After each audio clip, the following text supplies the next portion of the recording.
അടുത്ത നമ്മൾ പഠിക്കാൻ പോകുന്നത് മാഗ്നറ്റിക് ഇന്റൻസിറ്റി വെക്ടർ ആണ്. നമ്മൾ അടുത്തൊരു ടേം പരിചയപ്പെടാൻ പോവുകയാണ്, മാഗ്നറ്റിക് ഇന്റൻസിറ്റി വെക്ടർ. നമ്മൾ തൊട്ടു മുന്നേ കണ്ട കാര്യം ഒന്ന് നോക്കാം. ഇപ്പോൾ ഇവിടെ കാണിച്ചിരിക്കുന്നത് ഒരു എക്സ്റ്റേണൽ മാഗ്നറ്റിക് ഫീൽഡ് കൊടുത്തു. ആ മാഗ്നറ്റിക് ഫീൽഡിൽ ഒരു അയണിന്റെ ബാർ വെച്ചിരിക്കുകയാണ്. അയണിന്റെ ബാർ വെച്ചപ്പോൾ എന്ത് പറ്റി? ആ അയൺ ബാറിന്റെ ഉള്ളിൽ മാഗ്നറ്റിക് ഡൈപോളുകൾ ഡെവലപ്പ് ചെയ്തു. അങ്ങനെ എന്ത് പറ്റി? ആ ഡൈപോളുകളുടെ ഒരു വാല്യൂ ആണ് നമ്മൾ മാഗ്നറ്റിക് ഇന്റൻസിറ്റി വെക്ടർ കൊണ്ട് ഉദ്ദേശിക്കുന്നത്. ഡൈപോൾ മൊമെന്റ് പെർ യൂണിറ്റ് വോളിയാണ്. അപ്പോൾ ഈ ഡൈപോൾ ഉണ്ടാക്കുന്ന മാഗ്നറ്റിക് ഫീൽഡ് കാണിക്കുന്ന ഒരു ടേമാണ് എം. ഇനി നമ്മളിവിടെ അപ്ലൈ ചെയ്തൊരു മാഗ്നറ്റിക് ഫീൽഡ് ഉണ്ട്. അതായത് ഇതിനെ മാഗ്നറ്റ് ആക്കാൻ വേണ്ടിയിട്ട്, ഈ അയണിനെ മാഗ്നറ്റ് ആക്കാൻ വേണ്ടി അപ്ലൈ ചെയ്ത മാഗ്നറ്റിക് ഫീൽഡാണ് നമ്മൾ ഗ്രീൻ കളറോട് കാണിച്ചിരിക്കുന്നത്. ഇതിനെ നമ്മൾ സൂചിപ്പിക്കുന്ന എച്ച് എന്ന് പറയുന്ന ഒരു ടേമാണ്. ഇതിന്റെ പേരാണ് മാഗ്നറ്റിക് ഇന്റൻസിറ്റി വെക്ടർ. ഇതിന്റെ പേരാണ് മാഗ്നറ്റിക് ഇന്റൻസിറ്റി വെക്ടർ. ഇവിടെ എഴുതിയിട്ടുണ്ട്, ഞാൻ ഒന്നുകൂടി എടുത്ത് എഴുതുന്നുള്ളൂ. Magnetic intensity vector.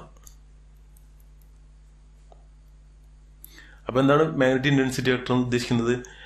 ഒരു മെറ്റീരിയലിനെ മാഗ്നറ്റൈസ് ചെയ്യാൻ വേണ്ടി അപ്ലൈ ചെയ്യുന്ന മാഗ്നറ്റിക് ഫീൽഡാണ് നമ്മൾ മാഗ്നറ്റിക് ഇന്റൻസിറ്റി വെക്ടർ കൊണ്ട് ഉദ്ദേശിക്കുന്നത്. ഇപ്പൊ ഇതിപ്പോ നമ്മൾ ഇതിനെ മാഗ്നറ്റ് ആക്കാൻ വേണ്ടി ചെയ്യുന്നത് എന്താണ്? ഇതിന്റെ മേലെ ഒരു കോയിൽ ചുറ്റുക. അപ്പോൾ ഒരു സോളിനോട് ഉള്ളിലാണ് ഇത് വെച്ചെന്ന് വിചാരിക്കുക. അപ്പൊ ഞാൻ ആ ചിത്രം ജസ്റ്റ് കാണിക്കുകയാണ്. ഇപ്പൊ നമ്മളൊരു സോളിനോട് എടുക്കുക, എന്നിട്ട് അതിലൂടെ നമ്മൾ കറണ്ട് കടത്തിവിടുക. കറണ്ട് കടത്തിവിട്ട് ഇതിന്റെ ഉള്ളിൽ നമ്മൾ കൊണ്ടുപോയിട്ട് ഒരു അയൺ ബാർ വയ്ക്കുക. അപ്പം അങ്ങനെ വെച്ച് കഴിഞ്ഞാൽ എന്ത് പറ്റും? ഈ കറണ്ടിന്റെ അളവ് കൂട്ടിക്കഴിഞ്ഞാൽ നമുക്ക് എന്ത് പറ്റും? ഇവിടെ മാഗ്നറ്റിക് ഫീൽഡ് ഉണ്ടാക്കാൻ പറ്റും. അപ്പോൾ ഇവിടെ ഉണ്ടാകുന്ന മാഗ്നറ്റിക് ഫീൽഡാണ് നമ്മൾ ഗ്രീൻ കളർ കൊണ്ട് കാണിക്കുന്നത്.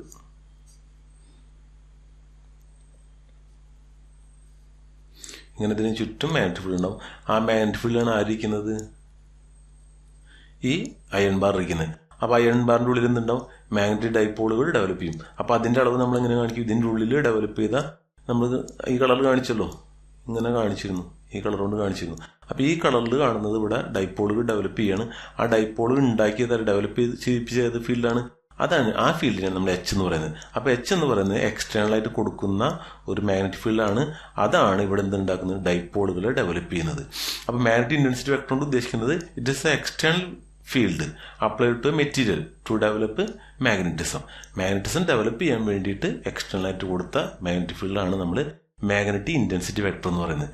ഇത് കൊടുത്തു കഴിഞ്ഞാൽ ഇതിന്റെ ഉള്ളിൽ ഉണ്ടാവുന്നതിന് നമ്മൾ പറയുന്നത് ഇന്റൻസിറ്റി ഓഫ് മാഗ്നറ്റൈസേഷൻ. അപ്പോൾ മാഗ്നറ്റിക് ഇന്റൻസിറ്റി വെക്ടർ കൊടുത്താൽ അവിടെ ഡെവലപ്പ് ചെയ്യുന്നത് എന്താണ്? ഇവിടുന്ന് ഉണ്ടാവുന്നത് ഇന്റൻസിറ്റി ഓഫ് മാഗ്നറ്റൈസേഷൻ എന്ന് പറയുന്ന ഒരു പാരാമീറ്ററാണ് അവിടെ ഉണ്ടായത് വന്നത്. അതെന്താണ്? ഡൈപോൾ മൊമെന്റ് പെർ യൂണിറ്റ് കൂടിയാണ്. അപ്പോൾ ഇന്റൻസിറ്റി ഓഫ് മാഗ്നറ്റൈസേഷൻ, ഞാൻ ഫുള്ള് എഴുതുന്നില്ല, ഇന്റൻസിറ്റി ഓഫ് മാഗ്നറ്റൈസേഷൻ. അപ്പോൾ രണ്ട് ടേമുകൾ നമ്മൾ പരിചയപ്പെട്ട് കഴിഞ്ഞു. എച്ച്, മറ്റൊരു ടേമാണ് എം. എച്ച് എന്ന് പറയുന്നത് പുറത്തുനിന്ന് കൊടുത്ത മാഗ്നറ്റിക് ഫീൽഡ്, എം എന്ന് പറയുന്നത് അവിടെ ഉണ്ടാവുന്ന ഡൈപോൾ മൊമെന്റ് പെർ യൂണിറ്റ് കൂടിയാണ്. അപ്പോൾ ഇവിടെ നോക്കിക്കഴിഞ്ഞാൽ നമുക്ക് ഈ എച്ചും ഇവിടെ ഉണ്ടാവുന്ന മാഗ്നറ്റിക് ഫീൽഡ് തമ്മിൽ ബന്ധമുണ്ട്. നമ്മൾ സാധാരണ ഉപയോഗിക്കുന്ന മാഗ്നറ്റിക് ഫീൽഡാണ് ബി. ആ ബിയും എച്ചും തമ്മിൽ ബന്ധം എങ്ങനെയാണ്? B = μ0H. അപ്പോൾ ഈ ഫോർമുല നമുക്ക് ബൈ ഹാർട്ട് പഠിക്കണം. ഇനി മീഡിയത്തിന്റെ പെർമിറ്റിവിറ്റി മ്യൂ ആണെങ്കിൽ നമുക്ക് ബിയും എച്ചും തമ്മിൽ ബന്ധം ഇങ്ങനെയാണ്. ബി എന്ന് പറയുന്നത് ബി μH ആണ്. ഇവിടെ μ0 എന്ന് പറയുന്നത് പെർമിയബിലിറ്റി ഓഫ് ഫ്രീ സ്പേസ് ആണ്. ഇവിടെ മ്യൂ എന്ന് പറയുന്നത് പെർമിയബിലിറ്റി ഓഫ് മീഡിയം ആണ്.